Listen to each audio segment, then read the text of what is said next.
Welcome to KL TV. జై గురుదత్త. ఓం నమ శివాయ. శ్రీమాత్రే నమః. మీ జీవితంలో ఒక్క క్షణం తప్పకుండా వస్తుంది. అది ఎవరో ఒకరి అర్ధిని మీ భుజాలపైన సమయము. అది మన కుటుంబ సభ్యులైనా, స్నేహితుడైనా, లేక రోడ్డుపైన వెళ్తున్న ఏదైనా అజ్ఞాత శవమైనా మనం దానిని సామాజిక బాధ్యతగానో లేదా పుణ్యకార్యంగానో భావించి భుజమిచ్చేస్తాం. రామ్ రామ్ సత్యహై అంటూ శ్మశానం వరకు వెళ్తాం. తర్వాత చేతులు కాళ్ళు కడుక్కొని మన రోజువారీ పనుల్లో పడిపోతాము. మనకు అనిపిస్తుంది పని పూర్తయిపోయింది అని. కానీ నిజంగా పని పూర్తయిందా లేదా నిజమైన కథ ఇప్పుడే మొదలయ్యిందా? మీరు ఎప్పుడైనా ఆలోచించారా? ఆ నిర్జీవ శరీరానికి భుజమిస్తున్నప్పుడు మీకు ఏం జరుగుతుందో? ఆ సమయంలో ఆ మృత శరీరానికి మీకు మధ్య ఏ అదృశ్య ఒప్పందం జరుగుతుందో గరుడ పురాణం చెబుతుంది. అర్ధిని భుజమివ్వడం సాధారణమైన పని కాదు. అది అగ్నితో ఆడుకోవడం లాంటిదే. ఏ శవాన్ని మీ భుజాలపై మోసారో మీరు కేవలం భారీ చెక్క ముక్కనో లేదా మాంసం పోగు మాత్రమే ఎత్తుతున్నారు అని కాదు. వ్యక్తి జీవితం మొత్తం కర్మలు, అతని పాపాలను, అతని అతృప్త ఇచ్ఛల భావాలను మీ భుజాలపై ఎత్తుతున్నారు. శాస్త్రాలు చెబుతున్నాయి, శవంలో ఒక మూలన మూగిన దానిని మృత్యు ఊర్జ అని అంటారు. మీ జీవంత శరీరంలో మృత శరీరంలో సంపర్కంగా వచ్చినప్పుడు ఒక అదృశ్య ఆధార ప్రమాణం మొదలవుతుంది. ఆ సమయంలో మీరు ఒక చిన్న తప్పు చేసినా లేదా నియమాలు పాటించకపోయినా ఆ ఊర్జ మీ భుజాలపై నుంచి మీ శరీరంలోకి, మీ ఇంట్లోకి, మీ భాగ్యంలోకి ప్రవేశించవచ్చు. ఈరోజు ఈ వీడియోలో గరుడ పురాణంలో ఉన్న అధ్యాయాన్ని మనం తెలుసుకుందాము. ఈరోజు మీకు తెలుస్తుంది, అర్ధినికి భుజమిచ్చిన వారికి యోగ ఫలాన్ని మనకి ఎందుకు లభిస్తుంది, అలాగే ఆ భయంకరమైన తప్పు ఏమిటి, ఆ తప్పు చేస్తే అర్ధిలో పనుకున్న ఆ భుజమిచ్చిన వాళ్ళ వెంటనే ఇంటి వరకు వస్తుంది. ఈ వీడియోలో మిమ్మల్ని భయపెట్టడానికి కోసం కాదు, మీరు చూడలేని ఆ అదృశ్య ప్రమాదం నుంచి మిమ్మల్ని కాపాడడానికే ఈ వీడియో చేస్తున్నాము. అయితే ఇప్పుడు ఈ విషయాలని మనం తెలుసుకుందాము. ఆ అంతిమ యాత్ర సమయంలో ఆ లోకంలో ఏం జరుగుతుందో, ఏం ఆటలు జరుగుతాయో మనం ఇప్పుడు తెలుసుకుందాము. ముందుగా మనకి అర్థమవుతుంది, అర్ధిని భుజం వేసుకున్నప్పుడు మనం శాస్త్రాలలో ఎందుకు ఇంత ప్రాధాన్యత ఇచ్చిండ్రో గరుడ పురాణంలో విష్ణు భగవానుడు చెప్తాడు. ఎవరైతే అనాథుడు లావాది శవానికి భుజమిస్తాడో అతనికి 1000 యాగాలకి సమానం ఫలం లభిస్తుంది. ఎందుకు ఇలా? ఎందుకంటే హిందూ ధర్మంలో శరీరాన్ని ఒక వస్త్రంగా భావిస్తారు. కానీ ఆ వస్త్రాన్ని గౌరవంతో పంచభూతాలలో విలీనం చేయడం అతి పెద్ద ధర్మము. ఆత్మ శరీరాన్ని విడిచిపెట్టినప్పుడు చాలా అసహాయ శక్తిలో ఉంటుంది. అది తానుగా నడవలేదు, తాను అంతిమ సంస్కారాలు తాను చేయలేదు. అలాంటప్పుడు ఎవరైతే తన భుజాలపైన ఆసరగా ఇచ్చి ఆ అంతిమ గమ్యం వరకు చేరుస్తారో అతను ఆ ఆత్మకు భగవంతుడే, సాక్షాత్ భగవంతుడే.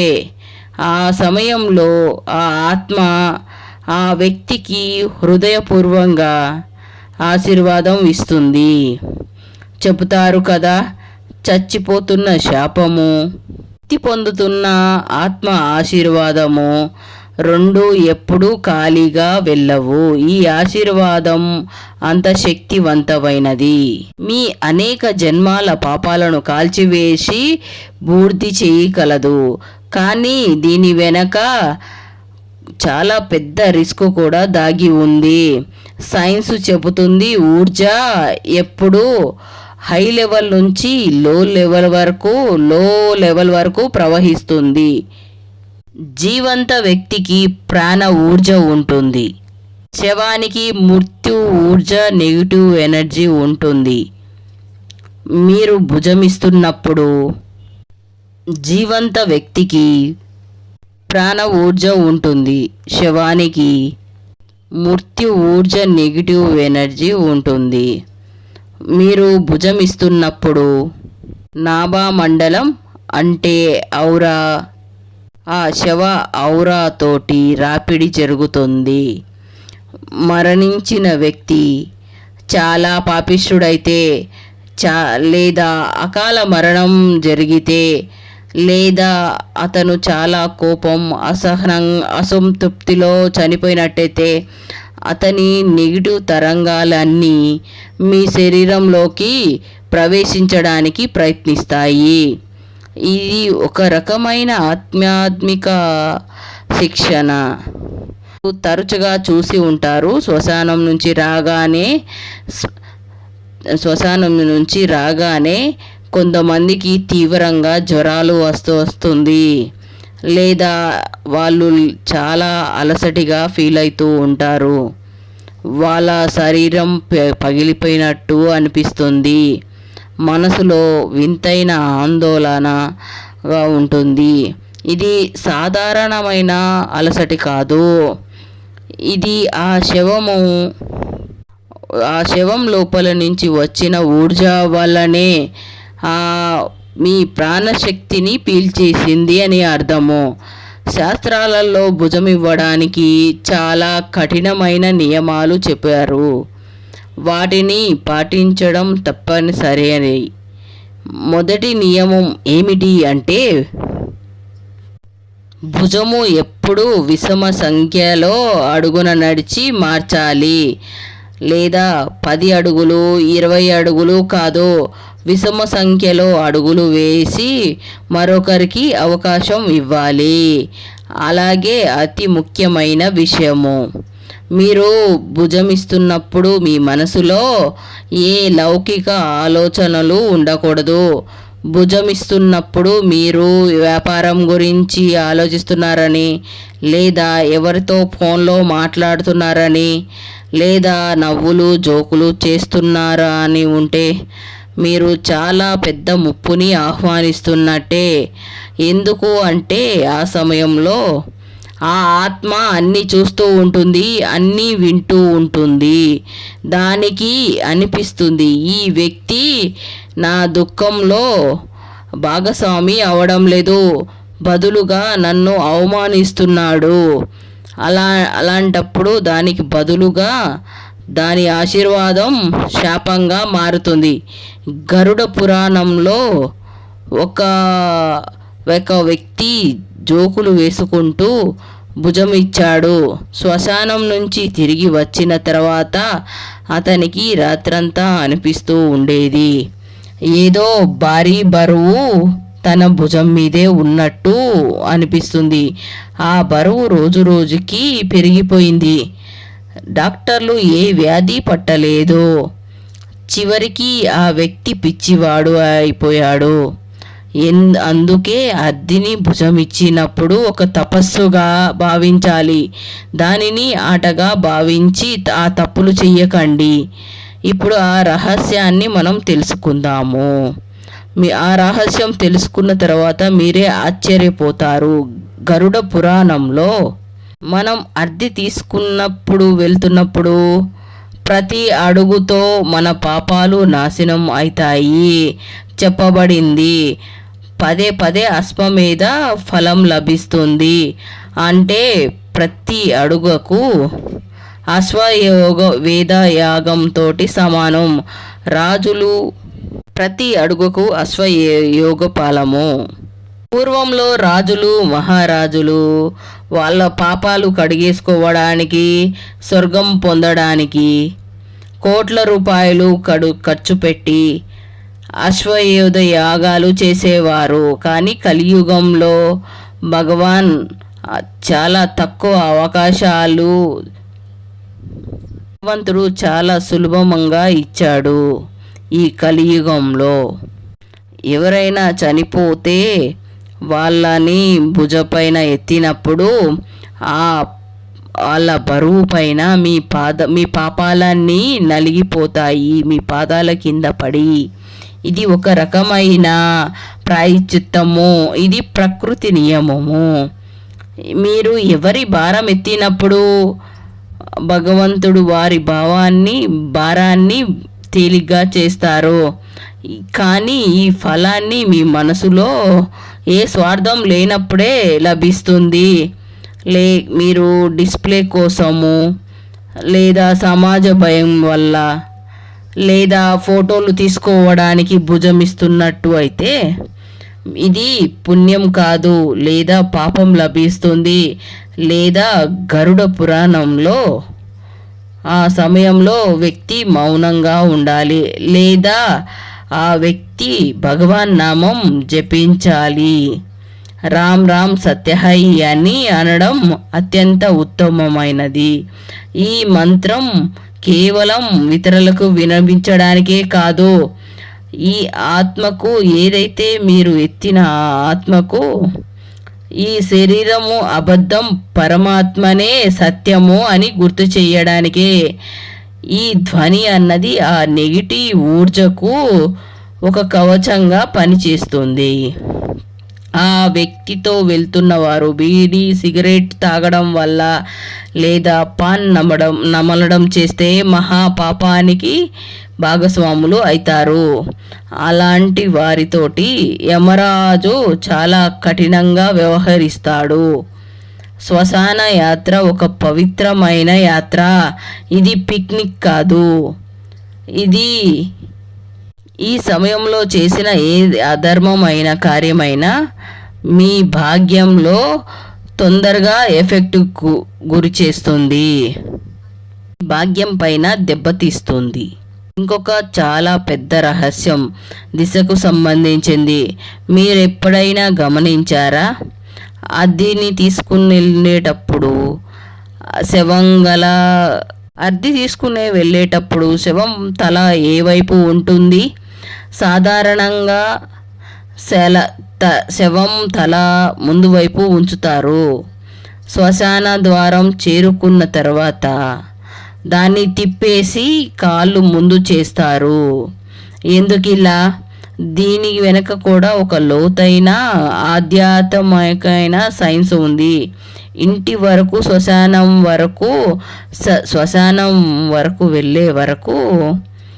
శ్మశానం దాకా వెళ్ళే వరకు నేను తిరిగి వచ్చేస్తాను అని ఉంటుంది. దాని మొహం ఇంటి వైపు ఉంటుంది.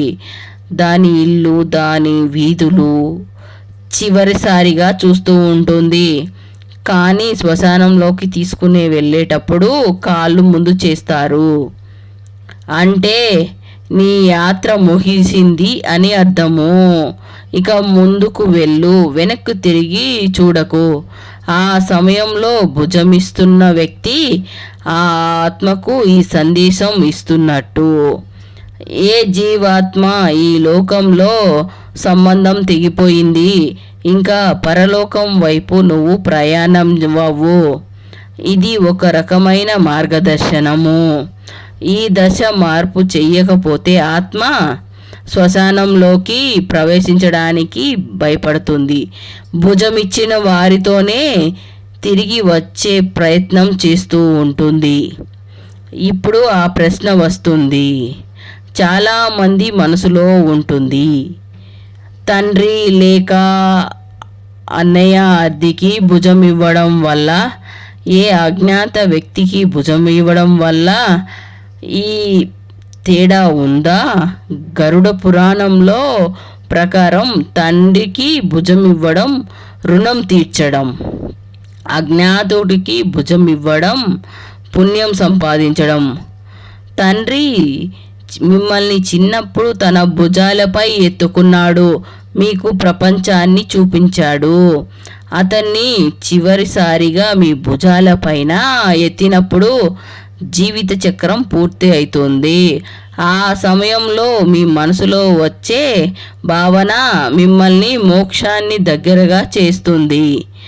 ఇది పితృ రుణం నుంచి విముక్తుల్ని పొందే చివరి అవకాశం. ఏ అజ్ఞాతుడికో ఏ లావా వ్యక్తికో భుజం ఇస్తున్నట్టే అక్కడ ఏ మోహము ఉండదు. అక్కడ కేవలం కరుణ మాత్రమే ఉంటుంది. శాస్త్రాలలో కరుణకి భక్తికి ఉన్నత స్నానం ఇచ్చారు. లావాదన శవానికి భుజం ఇచ్చినప్పుడు వారి తలపైన భగవాన్ శివుడు చెయ్యి మాత్రమే ఉంది అని భావిస్తారు. ఎవరూ లేని వారికే శివుడే వస్తాడు. అలాంటి వ్యక్తికి అకాల మరణం ఎప్పుడూ రాదు. జీవితంలో ఎప్పుడూ పెద్ద సంఘర్షణ రాదు. కానీ జాగ్రత్త, అద్దెకి భుజం ఇచ్చిన తర్వాత ఏం చెయ్యాలో ముఖ్యంగా మనం తెలుసుకోవాలి. సాధారణంగా ప్రజలు శ్మశానం నుంచి వచ్చి ఇంటి బయట చేతులు కాళ్ళు కడుక్కొని లోపలికి వెళ్తారు. గరుడ పురాణం చెబుతుంది ఇది చాలదు. శ్మశానం మట్టి శవన సంపర్కన వల్ల మీ శరీరంలో అశుద్ధి నీటి చిలకరించడం వల్ల పోదు. దానికి సచీల స్నానము, ధరించిన బట్టలతో సహా స్నానం చేయడం తప్పనిసరి. మీరు స్నానం చెయ్యకుండా అశుభ్రంగా ఉంటే ఆ స్థితిలో ఏ బిడ్డని తాకినా, లేదా ఇంటి దేవాలయంలోకి వెళ్ళినా, లేక భోజనం చేసినా ఆ నెగిటివ్ ఊర్జ వస్తువుల్లోకి వ్యాపిస్తుంది. బిడ్డ ఔరా చాలా బలహీనంగా ఉంటుంది. అది తక్షణమే ఆ ప్రేత ఊర్జ బారిన పడవచ్చు. గరుడ పురాణంలో చాలా భయంకరమైన విషయం ఏమిటి అంటే, శ్మశానం నుంచి తిరిగి వచ్చి స్నానం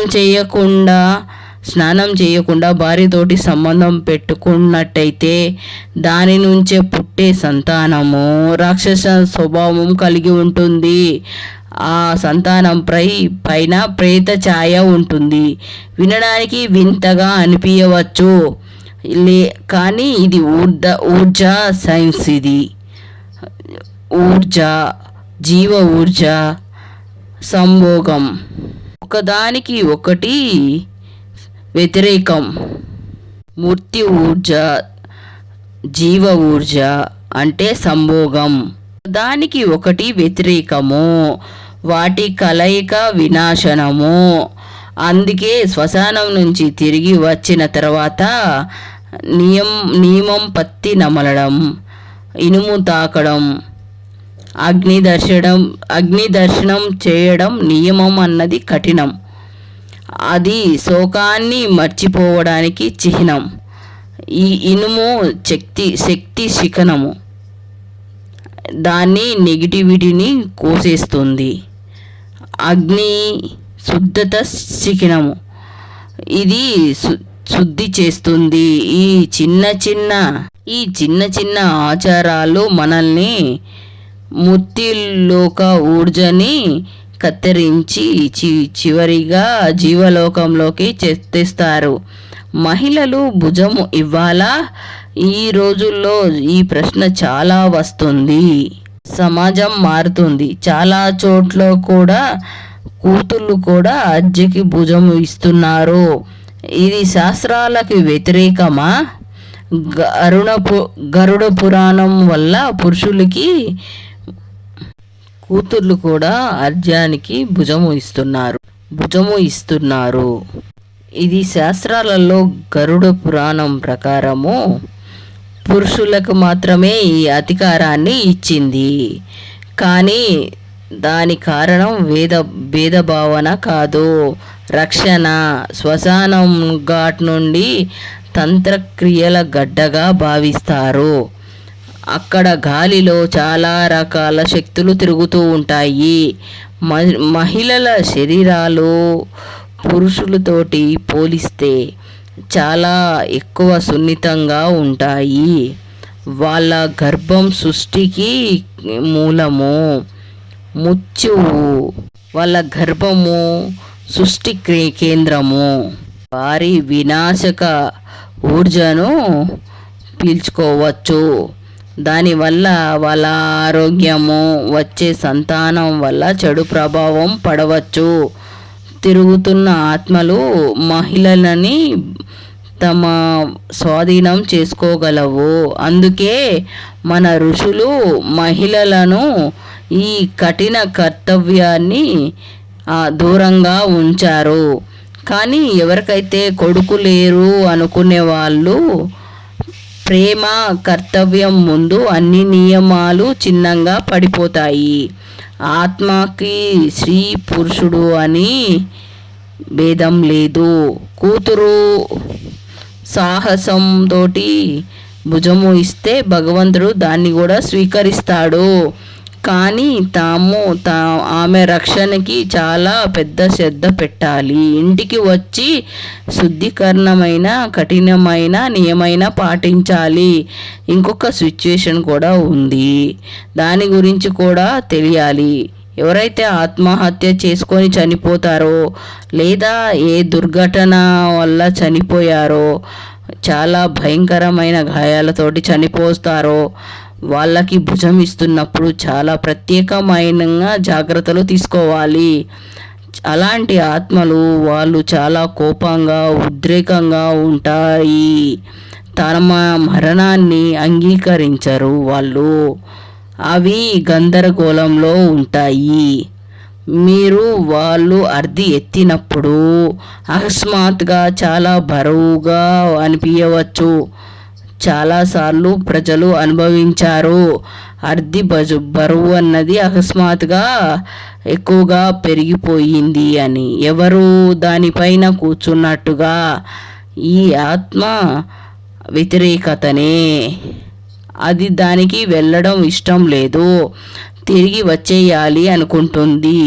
అలాంటి శవానికి భుజమిచ్చేటప్పుడు మనసులో గాయత్రి మంత్రాన్ని లేదా మహామృత్యుంజయ మంత్రాన్ని జపిస్తూ ఉండాలి. ఈ మంత్రము మీ చుట్టూ ఒక రక్షణని సృష్టిస్తుంది. దాని నుంచి ఏ చెడు శక్తి కూడా దాటలేదు. మీకు భుజమిచ్చినప్పుడు ఒక వింత వాసన లేక భయం కలిగిన రామ్ రామ్ జపం అన్నది వేగంగా చెయ్యండి. కొన్నిసార్లు అలా జరుగుతుంది. భుజమిచ్చిన వారికి తర్వాత కలల్లో ఆ మృతుడు కనిపిస్తాడు. ఆ మృతుడు కలలో సంతోషంగా లేకుండా శాంతంగా ఉంటే, సంతోషంగా ఉండి శాంతంగా ఉన్నట్టయితే అతనికి ఉత్తమ గతి లభించింది అని అర్థము. అతనికి మనకి ఇది శుభ సంకేతము.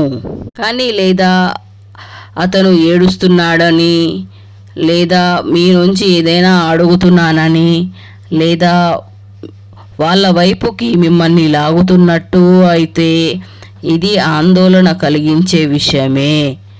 అంటే అతని మోహము ఇంకా అనుసంధానమై ఉంది.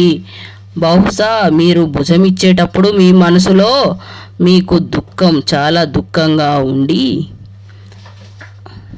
కన్నీళ్ళు వాళ్ళని బంధించేసాయేమో, లేదా మీ నుంచి ఏదైనా సహాయం కోరుతున్నట్టే.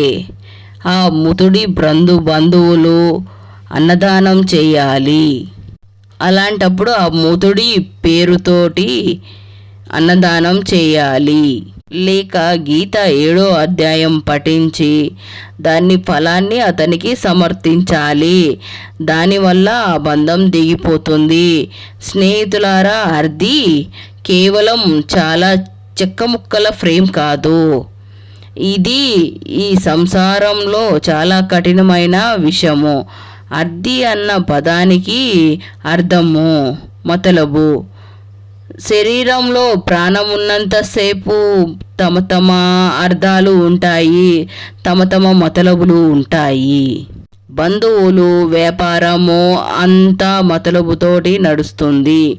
ప్రాణం పోగానే అది కేవలం ఒక అర్థి మాత్రమే అవుతుంది. దానికి ఏ మతలబు లేదు. మీరు దానికి భుజమిస్తున్నప్పుడు తమకు తాము ఈ బోధ చేసుకున్నట్టయితే ఒకరోజు కూడా నన్ను కూడా 4 భుజాలపై తీసుకెళ్లాల్సిందే అని. నా గర్వం, నా డబ్బు, నా శత్రుత్వం అంతా ఇక్కడే మిగిలిపోతుంది. ఈ అవగాహన మనిషిని వివేకవంతుణ్ణి చేస్తుంది. వివేకవంతుడే దేవుడికి దగ్గర. శ్మశాన వైరాగ్యము అన్నది ఇదే. గరుడ పురాణంలో ఇంకా చెప్పబడింది ఏంటంటే, ఎవరి భుజం ఇవ్వకూడదు. చాలా అనారోగ్యంగా ఉన్నవారు, శరీరం బలహీనంగా ఉన్నవారు భుజం ఇవ్వకూడదు. ఎందుకంటే వాళ్ళు నెగిటివ్ ఊర్జను ఎదుర్కోలేడు. ఇంట్లో సూతకం, నవజాత శిశువు జననం ఉన్నవారు శ్మశానం వెళ్ళకూడదు. లేక ఇటీవలే మాంగళ్యం కార్యం పెళ్లి పూర్తి చేసిన వారు కూడా అర్ధికి భుజం ఇవ్వకూడదు, మానుకోవాలి. ఎందుకు అంటే ఈ స్థితుల్లో వ్యక్తి బలహీనంగా చాలా సున్నితంగా ఉంటుంది. అలాంటప్పుడు ముచ్చి ఊర్జ వారికి హాని చేయవచ్చు. ఇది స్వార్థం కాదు, తాను ఊర్జ రక్షణ.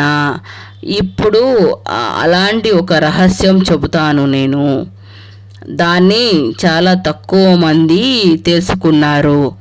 శవాన్ని శ్మశానానికి తీసుకువెళ్ళేటప్పుడు నాణ్యాలు ఎందుకు విసురుతారు? ప్రజలు అనుకుంటారు ఇది దానం, కానీ కాదు, ఇది దానం కాదు.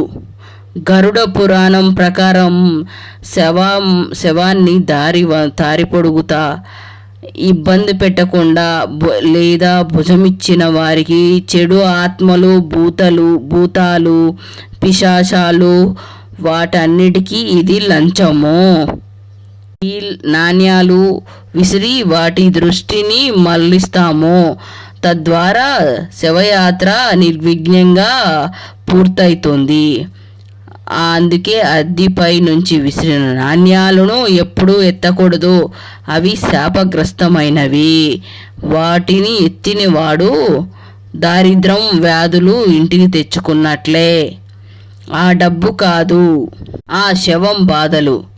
ఇంకొక ముఖ్యమైన విషయం, భుజమిచ్చిన వాడు ఎప్పుడు శ్మశానంలో ఇక్కడెక్కడ ఉమ్మి వేయకూడదు. అక్కడ ఏ వస్తువుని పగలకొట్టకూడదు, తెచ్చుకోకూడదు. లేక శ్మశానం చెక్క లేక పూలిగా ఇంటికి తెచ్చుకోవడం నిషేధము. ఇవన్నీ మృత్యులోక ఆస్తి. మీరు అనగానే ఒక రాయి కూడా జోబులో పెట్టుకొని తెచ్చుకున్నట్టయితే ఏ ప్రేతాన్ని ఏదో ఒక ప్రేతాన్ని మీరు తోడుగా తెచ్చుకున్నట్టే. ఇంటికి వచ్చిన తర్వాత మీకు బరువు అనిపిస్తూ ఉంటుంది, నిద్ర పట్టదు, ఇంట్లో కలహాలు అవుతూ ఉంటాయి. అందుకే శ్మశానం నుంచి బయటకు వచ్చిన వెంటనే మీ బట్టలన్నీ జాడించి, చేతులు జోడించి మనసులో అనుకోవాలి, ఏది ఎవరిదో అక్కడే ఉండనివ్వండి. నేను ఒంటరిగా వచ్చాను, ఒంటరిగానే వెళ్తున్నాను. చివరిగా భుజం ఇచ్చిన వారితో ఏం జరుగుతుందో అది పూర్తిగా వాళ్ళ భావన మీదనే ఆధారపడి ఉంటుంది. మీరు బలవంతంలో ఉన్నప్పుడు భుజమిస్తున్నట్టయితే కేవలం మీకు భయమే లభిస్తుంది. కానీ కేవలం కానీ సేవ వైరాగ్యం భావనతో ఇస్తున్నట్టయితే మీకు ఆ శాంతి లభిస్తుంది. అది పెద్ద పెద్ద యోగులకు కూడా దొరికే లాభము. అది 10-15 నిమిషాల ప్రయాణం మీ పూర్తి జీవిత దృక్పథాన్ని మార్చగలదు. ఆ సమయంలో మృత్యు కలుపుగా ఉంటారు. మీరు ఒక ఆత్మగా పరమాత్మతో కలిపే మార్గము అవుతారు.